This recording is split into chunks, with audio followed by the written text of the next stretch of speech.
ጤና ይስጥልኝ እንደምን አምሽታችኋል የተከበራችሁ ውድ ተመልካቾቻችን ከአባይ ቴሌቪዥን የሚተላለፍላችሁ የዕለተ አርብ የካቲት 13 ቀን 2018 ዓ.ም አውደ ዜና ተጀምሯል። በምሽቱ የዜና ወጃችን በርካታ ዘገባዎችን ወደ እናንተ እናደርሳለን። የቢዝነስና የምጣኔ ሀብት ዘገባዎች ሰዓቱን ጠብቆ ወደ እናንተ ይደርሳል። ዜናውን እየመራሁ ደግሞ ቴዎድሮስ አይቸው ከእናንተ ጋር ቆይታ አደርጋለሁ። አብራችሁን ቆዩ። በመጀመሪያው ክፍለ ጊዜ መረጃ ጥንቅራችን ስናልፍ በጋምቤላ ከተማ በነዳጅ እጥረት ምክንያት ባጃጆች ኮንትራት ካልሆነ አንጭንም በማለታቸው ነዋሪው ለእንግልት መዳረጉ መጠቆሙን፣ የመራጮች የምዝገባ ቁሳቁስ ስርጭት በቀጣዩ ሳምንት እንደሚጀመር የኢትዮጵያ ብሔራዊ ምርጫ ቦርድ ማስታወቁን፣ 65ኛ ዓመቱን እያከበረ የሚገኘው ልዩ ዘማቾች እዝ አዲስ አርማ ይፋ ማድረጉን የተመላከቱ መረጃዎችን ወደ እናንተ እናደርሳለን። አብራችሁን ቆዩ። በጋምቤላ ከተማ በነዳጅ እጥረት ምክንያት ባጃጆች ኮንትራት ካልሆነ አንጭንም በማለታቸው ነዋሪው ለእንግልት መዳረጉ ተጠቆመ። በጋምቤላ ከተማ በነዳጅ እጥረት ምክንያት ባጃጆች ኮንትራት ካልሆነ አንጭንም በማለታቸው ነዋሪው ለእንግልት መዳረጉን ተከትሎ የከተማው አስተዳደር በባጃጆች ትራንስፖርት አገልግሎት ከተሰማሩ ባለንብረቶች፣ ሾፌሮችና ማህበራት ጋር ውይይት አካሂዷል። የጋምቤላ ከተማ ከንቲባ አቶ ቱት ጆክ በውይይት መድረኩ ላይ ተገኝተው ህብረተሰቡ የባጃጅ ትራንስፖርት አገልግሎት በበቂ ሁኔታ እያገኘ አለመሆኑን ተናግረዋል። የውይይቱ ዓላማም ከባጃጅ ባለንብረቶችና ባለድርሻ አካላት ጋር በመወያየት ችግሩን በመለየት የጋራ መፍትሄ ለመስጠት ያለመ መሆኑን ገልጸዋል። ከነዳጅ አቅርቦት እጥረት ጋር ተያይዞ ያለውን ችግር ለመፍታት ከተማ አስተዳደሩ ከባለድርሻ አካላት ጋር በመሆን በቅንጅት እየሰራ መሆኑን ከንቲባው ተናግረዋል። አቶ ቱት ከኮንትራት ውጪ አንሰራም በሚል ህብረተሰቡን ላልተገባ ወጪ መዳረግ ልክ አለመሆኑን ገልጸው ከተማ አስተዳደሩ በዚህ ዙሪያ በአጽንኦት እንደሚሰራበት ተናግረዋል። በመከላከያ ሰራዊት የማዕከላዊ እዝ ምክትል አዛዥ ሜጀር ጀነራል ሙላቱ ጀልዱ በበኩላቸው ከተማዋ ከነበረችበት ችግር ወጥታ በአሁኑ ሰዓት አንጻራዊ ሰላም ላይ ትገኛለች ያሉ ሲሆን ሰላሙን ለማጽናት በሚደረገው ጥረት የባጃጆች ባለሀብቶችና ሾፌሮች የሰላም ተባባሪ መሆን አለባቸው ብለዋል። ከትራንስፖርት ጋር ተያይዞ የነዳጅ አቅርቦት እጥረትም ሆነ ሌሎች ችግሮች በሚያጋጥሙበት ሁኔታ ከሚመለከታቸው ባለድርሻ አካላት ጋር በመነጋገር መፍትሄ እንጂ ኮንትራት ካልሆነ አንጨንም በሚል ህብረተሰቡን ለእንግልት መዳረግ እንደማይገባ ተናግረዋል። በውይይቱ ላይ የተገኙ የባጃጅ ባለንብረቶችና ሾፌሮች ደግሞ በከተማው የነዳጅ አቅርቦት እጥረት መኖሩና የጥቁር ገበያ በማባባስ የትራንስፖርት አገልግሎቱ የተሳለጠ እንዳይሆን አድርጎታል ማለታቸውን ከክልሉ መንግስት ኮሚኒኬሽን ቢሮ ያገኘነው መረጃ ያመላክታል። በመሆኑም ከተማ አስተዳደሩ ከባለድርሻ አካላት ጋር በመሆን ችግሮችን መቅረፍ ከቻለ ህብረተሰቡን በቀናነት ለማገልገል ቁርጠኛ እንደሆነ መግለጻቸውንም ተመላክቷል። የመራጮች የምዝገባ ቁሳቁስ ስርጭት በቀጣዩ ሳምንት እንደሚጀመር የኢትዮጵያ ብሔራዊ ምርጫ ቦርድ አስታወቀም። የኢትዮጵያ ብሔራዊ ምርጫ ቦርድ የሎጂስቲክስ ክፍል ኃላፊ አቶ ሙላቱ አሉላ የምርጫ ቁሳቁስ እሸጋን አስመልክቶ ለጋዜጠኞች በሰጡት ማብራሪያ ቦርዱ ለሰባተኛው ጠቅላላ ምርጫ የሚውል የቁሳቁስ አቅርቦት ማዘጋጀቱን እሸጋውም እየተከናወነ መሆኑን አስታውቀዋል። ከቁሳቁስ እሸጋ ጋር ተያይዞ ከፍተኛ ጥንቃቄ ይደረጋል ያለው ቦርዱ ሁሉም መጋዘኖች ደህንነታቸው የተጠበቀ እንዲሆን በፌዴራል ፖሊስ ጥበቃ እንደሚደረግላቸው ነው የተገለጸው። ስርጭቱን በሚመለከትም ከአዲስ አበባ የታሸጉ ቁሳቁሶች እስከ ምርጫ ክልል ያለው ስርጭት በቦርዱ ሲከናወን ከምርጫ ክልል እስከ ምርጫ ጣቢያ ያለው ደግሞ በክልል መንግስታት ድጋፍ እንደሚከናወን ተነግሯል። ስርጭቱን ለማከናወን የምድር ትራንስፖርት እንደሚጠቀም የገለጸው ቦርዱ ይህንን ለማከናወንም 500 የሚሆኑ ከባድ ተሽከርካሪዎች ተከራይቷል። ከዚህም በተጨማሪ ቦርዱ በ2018 ዓ.ም ለሚያከናውነው ሰባተኛው ጠቅላላ ምርጫ ሲዳመኛ ቋንቋን ከመራጮች ምዝገባ እስከ ድምፅ አሰጣጥ ድረስ ባለው ሂደት ማካተቱን አቶ መላኩ አስታውቀዋል። ቦርዱ ከዚህ ቀደም በአማርኛ፣ በአፋን ኦሮሞ፣ በትግረኛ፣ በሶማሌኛና በአፋረኛ የምርጫ ሂደቱን ሲያከናውን እንደነበረ አስታውሰው በዘንድሮው ጠቅላላ ምርጫ የሲዳመኛ ቋንቋን በማካተት የምርጫ ሂደቱን በ6 ቋንቋዎች በማከናወን ላይ እንደሚገኝ አብራርተዋል። ይህ በእንዲህ እያለ የኢትዮጵያ ብሔራዊ ምርጫ ቦርድ በያዝነው ሳምንት በምርጫና በድህረ ምርጫ ወቅት ሊፈጠሩ የሚችሉ ምርጫ ነክ ሐሰተኛና አደናጋሪ መረጃዎችን ለመከላከልና ለመቆጣጠር የሚያስችለውን የብሔራዊ ትብብር ስምምነት ይፋ ማድረጉን አስታውቋል። የብሔራዊ ትብብር ስምምነቱ ዓላማ በምርጫ ሂደት ሊሰራጩ የሚችሉ ሐሰተኛ መረጃዎችን ለማጣራት፣ ፈጣን ምላሽ ለመስጠት፣ መራጮችና በምርጫው በቀጥታና በተዘዋዋሪ ድርሻ ያላቸው ተቋማትና ግለሰቦች በተዛባ መረጃ ላይ ከተመሰረተ ውሳኔ አሰጣጥ እንዲቆጠቡ ለማድረግና ምርጫው ነፃና ተአማኒ መሆኑን ለማረጋገጥ ያለመ መሆኑን የቦርዱ ሰብሳቢ ሜላትወርቅ ኃይሉ ተናግረዋል። 65ኛ ዓመቱን እያከበረ የሚገኘው የልዩ ዘማቾች እዝ አዲስ አርማ ይፋ አደረገ። በሐዋሳ ከተማ 65ኛ ዓመቱ የምስረታ በዓሉን በተለያዩ ስነ ስርዓቶች እያከበረ የሚገኘው ልዩ ዘማቾች እዝ የጦር ኃይሎች ጠቅላይ ኢታማጆር ሹም ፊልድ ማርሻል ብርሃኑ ጁላ በተገኙበት አዲስ አርማ ይፋ አድርጓል። በስነ ስርዓቱ ላይ የልዩ ዘማቾች እዝ ከቀይ ቦኔት መለያው በተጨማሪ በክንድ ላይ የሚጠቀመው አዲስ መለያ ይፋ አድርጓል። በዚሁ ዝግጅት ላይ የተገኙት የልዩ ዘማቾች እዝ አዛዥ ሌተናል ጀነራል ሹማ አብዴታ አዲሱ መለዮ የእዙን የጋራ ዓላማ የመንፈስ ጥንካሬ የሚያሳይ የእዙን የልብ ትርታና ዝግጁነት የሚያንጸባርቅ እንዲሁም የታሪክ ማህደር ከመሆን ባለፈ ለእዙ የግዳጅ መነሳሻ ሆኖ ያገለግላል ብለዋል። የልዩ ዘማቾች እዝ ምክትል አዛዥ ሜጀር ጀነራል አበባው ሰይድ በበኩላቸው እዙ ከምስረታው ጀምሮ በተለያዩ የውጊያ አውዶች በመሰማራት በደምና በአጥንቱ ታሪክ ሲጽፍ መቆየቱን ተናግረዋል። በዓሉን ስናከብር ያሉንን ጥንካሬዎች ለማጎልበትና ድክመቶቻችንን በማረም መንግስትና ተቋሙ ለሚሰጠን ማንኛውም ግዳጅ በመዘጋጀት ላይ ነው ሲሉም ጠቁመዋል። በዓሉ የጀግኖቻችን ታሪክ ለትውልዱ ለማሸጋገርና ክቡር ሰማዕታት በመዘከር እንደሚከበርም አክለዋል። የእዙ የምስረታ በዓል ለሚቀጥሉት 3 ቀናት በተለያዩ ስነ ስርዓቶች እንደሚቀጥል ተገልጿል። በዝግጅቱ ላይ የጦር ኃይሎች ጠቅላይ ኢታማጆር ሹም ፊልድ ማርሻል ብርሃኑ ጁላ፣ ምክትል ጠቅላይ ኢታማጆር ሹም ጀነራል አበባው ታደሰን ጨምሮ ከፍተኛ የሰራዊቱ አመራሮች፣ የሲዳማ ክልልና የሐዋሳ ከተማ ከፍተኛ አመራሮች፣ ሀገር ሽማግሌዎችና የሃይማኖት አባቶች እንዲሁም የሐዋሳ ከተማ ነዋሪዎች ተገኝተዋል። የተወደዳችሁ ተመልካቾቻችን እየተከታተላችሁ ያላችሁት ከአባይ ቴሌቪዥን የአውደ ዜና የመረጃ ጥንቅራችን አሁንም ቀጥሏል። ወደ ሁለተኛው ዙር ጥንቅራችን ስናልፍ ደግሞ የትግራይ ሕዝብና ምድር የጦርነት አውድማ እንዳይሆን ጥንቃቄ ይደረግ ሲሉ የቀድሞ የህወሓት አመራር ኬሪያ ኢብራሂም ጥሪ ማቅረባቸውን የፕሬዝዳንት ትራምፕ ኢራን በድርድር ስምምነት ላይ እንድትደርስ በሚል ውስን የአየር ጥቃት ለመፈጸም እያሰቡ መሆኑን ጨምሮ ሌሎች መረጃዎችን ሀና ፍስሐ እንደሚከተለው ታቀርባቸዋለች። የትግራይ ህዝብና ምድር የጦር ሜዳ እንዳይሆን ጥንቃቄ ይደረግ ሲሉ የቀድሞ የህወሓት አመራር ኬሪያ ኢብራሂም ጥሪ ያቀረቡ። በትግራይ ክልል ያለውን የጦርነት ማንዣበብ ተከትሎ የተለያዩ አካላት የሰላም ጥሪዎችን እያቀረቡ ይገኛሉ። በተለይም ከህወሓት የወጡ የቀድሞ ከፍተኛ አመራሮችና ልሂቃን በህወሓትና በሻዕቢያ መካከል ያለው ጥምረት በኤርትራ በኩል የትግራይን ክልል ዳግም የጦር አድማ የማድረግ እንደሆነ ይጠቅሳሉ። የቀድሞ የህወሓት ከፍተኛ አመራርና የፌዴሬሽን ምክር ቤት አፈ ጉባኤ ኬሪያ ኢብራሂም ለአዲስ ዘመን በሰጡት ቃልም ለትግራይ ህዝብ የጥንቃቄ ጥሪ አቅርበዋል።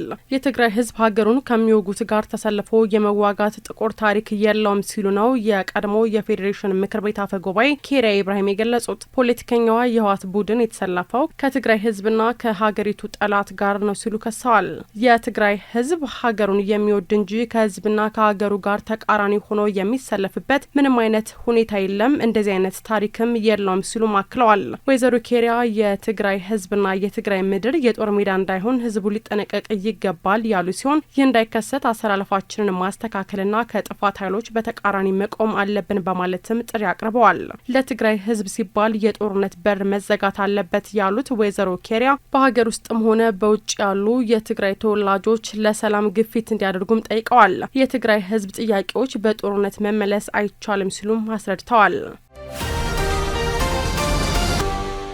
በአዲስ አበባ አስተማማኝ ሰላም እንዲቀጥል የረቀቁ ወንጀሎች ላይ የቅድመ ልየታ ስራዎች መሰራት እንዳለባቸው ማሳሰቢያ ተሰጠ። የአዲስ አበባ ከተማ ሰላምና ጸጥታ አስተዳደር ቢሮ ኃላፊ ወይዘሮ ሊዲያ ግርማ በከተማዋ የሚስተዋሉ አዋኪ ተግባሮችን በየጊዜው መልካቸውን በመቀያየር የሚፈጸሙ የረቀቁ ወንጀሎች ላይ የቅድመ ልየታ ስራዎችን በመስራት የማስተካከል ስራ መስራት እንደሚገባ አሳስበዋል። ኃላፊዋ ማሳሰቢያውን የሰጡት የአዲስ አበባ ከተማ ሰላምና ጸጥታ አስተዳደር ቢሮ የከተማውን ወቅታዊ የጸጥታና የደህንነት ሁኔታ በገመገመበት ወቅት መሆኑን ከቢሮው ያገኘነው መረጃ ያመለክታል። የአዲስ አበባ ከተማ ሰላምና ጸጥታ አስተዳደር ቢሮ ከአዲስ አበባ ፖሊስ ኮሚሽን ጠቅላይ መምሪያ አመራሮች ከ11ዱም የክፍለ ከተማ የሰላምና የጸጥታ ጽህፈት ቤት ኃላፊዎች ከጸጥታ መረጃና ኦፕሬሽን ዳይሬክተሮችና አስተባባሪዎች ጋር በጋራ በመሆን ወቅታዊ የከተማዋን የጸጥታ ሁኔታ ገምግሟል። የከተማ ሰላምና ጸጥታ አስተዳደር ቢሮ ኃላፊ ወይዘሮ ሊዲያ ግርማ እንዳሉት ቢሮ የከተማዋን ሰላም አስተማማኝና ዘላቂ ለማድረግ በርካታ የሰላምና የጸጥታ ስራዎችን እየሰራ መሆኑን ገልጸዋል። ገልጸዋል። የከተማዋ ሕዝብ በሰላም ወጥቶ እንዲገባ ማድረግ አንዱና ዋነኛው ዓላማቸው እንደሆነም ኃላፊው አንስተዋል። የቢሮ ኃላፊዋ ከተማዋን የጥፋትና የሽብር ከተማ ለማድረግ ይህንን ዘላቂና አስተማማኝ ሰላም የማይፈልጉና ከተማዋ በዓለም አቀፍ ሀገራት ያላትን ተመራጭነት ለማሳጣትም በርካታ የሽብር ኃይሎች በውጭም በውስጥም የተለያዩ እንቅስቃሴዎችን በማድረግ ላይ ይገኛሉ ሲሉም ከሰዋል። በከተማዋ የሚስተዋሉ አዋኪ ተግባሮችና በየጊዜው መልካቸውን በመቀያየር የሚፈጸሙ የረቀቁ ወንጀሎች ላይ የቅድመ ልየታ ስራዎችን በመስራት የማስተካከል ስራ መስራት እንደሚገባም ወይዘሮ ሊዲያ ማሳሰባቸውን ከቢሮው ያገኘነው መረጃ ያመለክታል።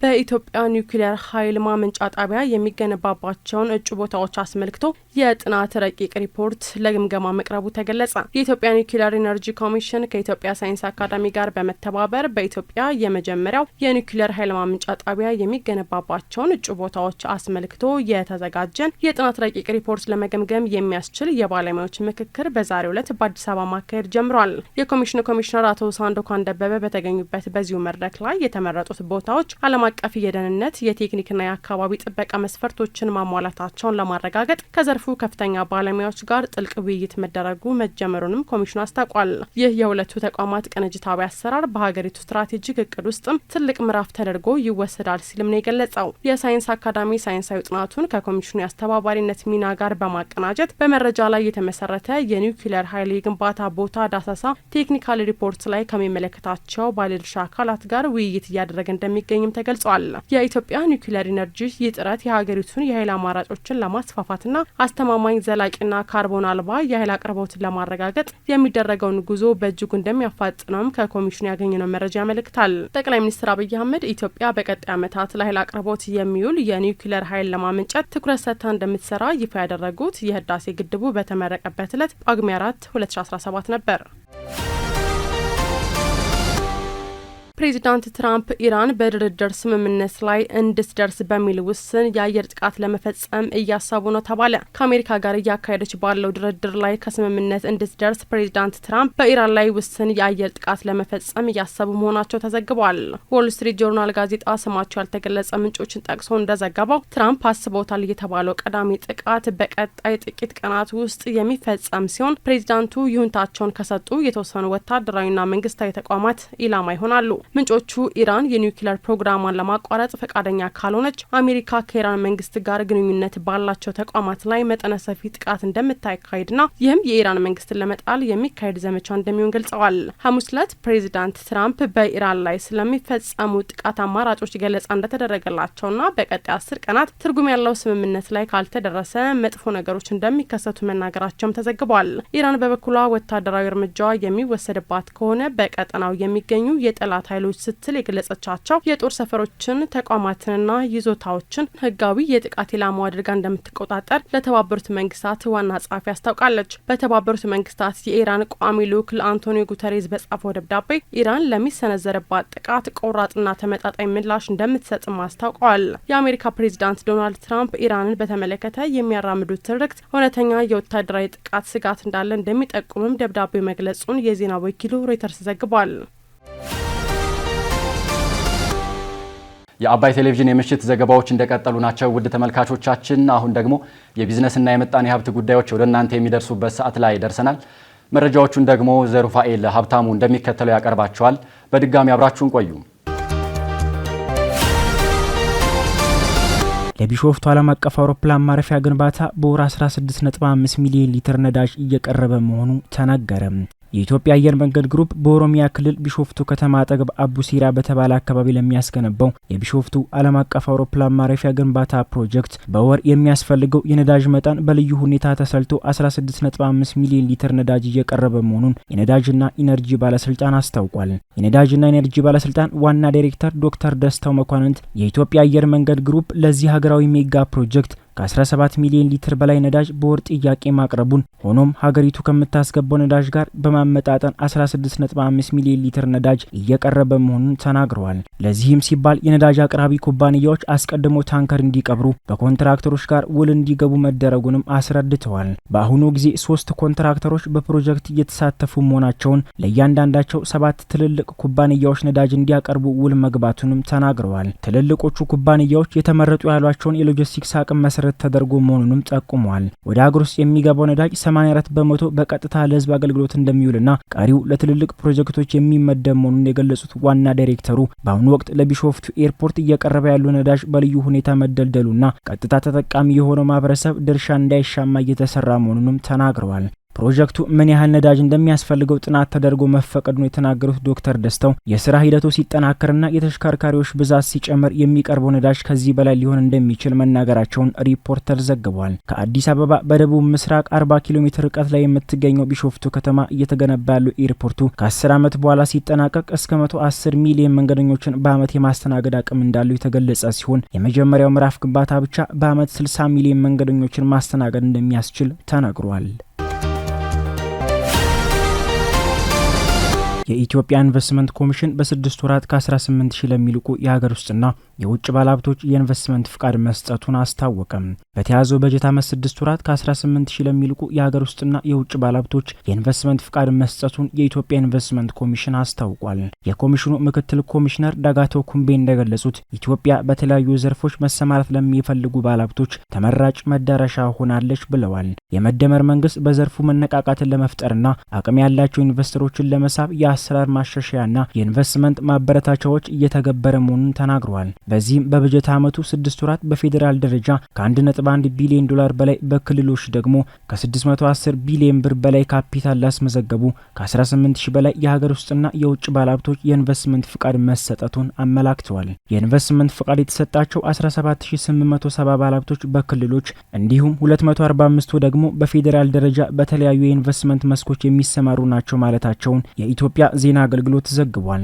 ባለሀብቶቹ በፍጥነት ወደ ስራ እንዲገቡ ጠንካራ ድጋፍና ክትትል እየተደረገ መሆኑንም ጠቁመው ከዚህም ከ192 ሺህ በላይ የሚሆኑ ዜጎች የስራ ዕድል ተጠቃሚ ይሆናሉ ተብሎ እንደሚጠበቅም አመላክተዋል። አዋጭ የገንዘብ ቁጠባና ብድር ኃላፊነቱ የተወሰነ የህብረት ስራ ማህበር ከኬንያው ኒው ፎርቲስ ጋር የሁለትዮሽ የልምድ ልውውጥ አካሄደ። በኢትዮጵያ የህብረት ስራ ማህበር ታሪክ ውስጥ 19 ዓመታትን ያሳለፈው አዋጭ የገንዘብ ቁጠባና ብድር ኃላፊነቱ የተወሰነ የህብረት ስራ ማህበር ከኬንያው የገንዘብ ቁጠባና ብድር ህብረት ስራ ማህበር ኒው ፎርቲስ ከመጡ 14 ከፍተኛ የስራ ኃላፊዎች ጋር የልምድ ልውውጥና የስራ ጉብኝት መድረክ አካሂደዋል። መድረኩ በሁለቱ ሀገራት መካከል ያለውን የህዝብ ለህዝብና የተቋማት ትስስር ይበልጥ የሚያጠናክር እንዲሁም የአፍሪካ የህብረት ስራ ዘርፍን ወደ ላቀ ደረጃ ለማሸጋገር ያለመ እንደሆነ ተገልጿል። የአዋጭ መስራችና ዋና ስራ አስፈጻሚ አቶ ዘሪሁን ሸለመ ይህ መድረክ የሙያ ልምድ የሚቀሰምበት ብቻ ሳይሆን የኢትዮጵያውያንና የኬንያውያን ባህላዊ ሴቶች የሚንጸባረቁበት ጭምር ነው ብለዋል። ስራ አስኪያጁ አክለውም ማህበሩ ከአፍሪካ 5ኛ ደረጃ ላይ መሆኑን ገልጸው ይህ መርሃ ግብር ለልምድ ልውውጥ ብቻ ሳይሆን በጋራ አብሮ ለመስራት ያለመ መሆኑን ለአባይ ቴሌቪዥን ተናግረዋል። የኮኦፐሬቲቭ 7 መርሆች ወይም ፕሪንሲፕልስ አሉት። አንዱ ይሄ ኮኦፕሬሽን አሞንግ ኮኦፕሬቲቭ ነው የሚባለው። ህብረት ስራ እርስ በርሳቸው መተባበር፣ መተሳሰር ማለት ነው። ይሄንን አብረን ብንሰራ ኬንያ ላይ ያለውን ልምድ ወደ ኢትዮጵያ፣ ኢትዮጵያ ላይ ያለውን ልምድ ወደዛ አድርገን ችግሮች ሲኖሩም እነዚህ ከፖሊሲዎች አሁን እኛ ጋር ሁሉ ጊዜ ህብረት ስራ የራሱ ፖሊሲ ያለው ኬንያ ምን አይነት ፖሊሲ ነው ያላት? ኮሌጆች አላቸው፣ ዩኒቨርሲቲ አላቸው።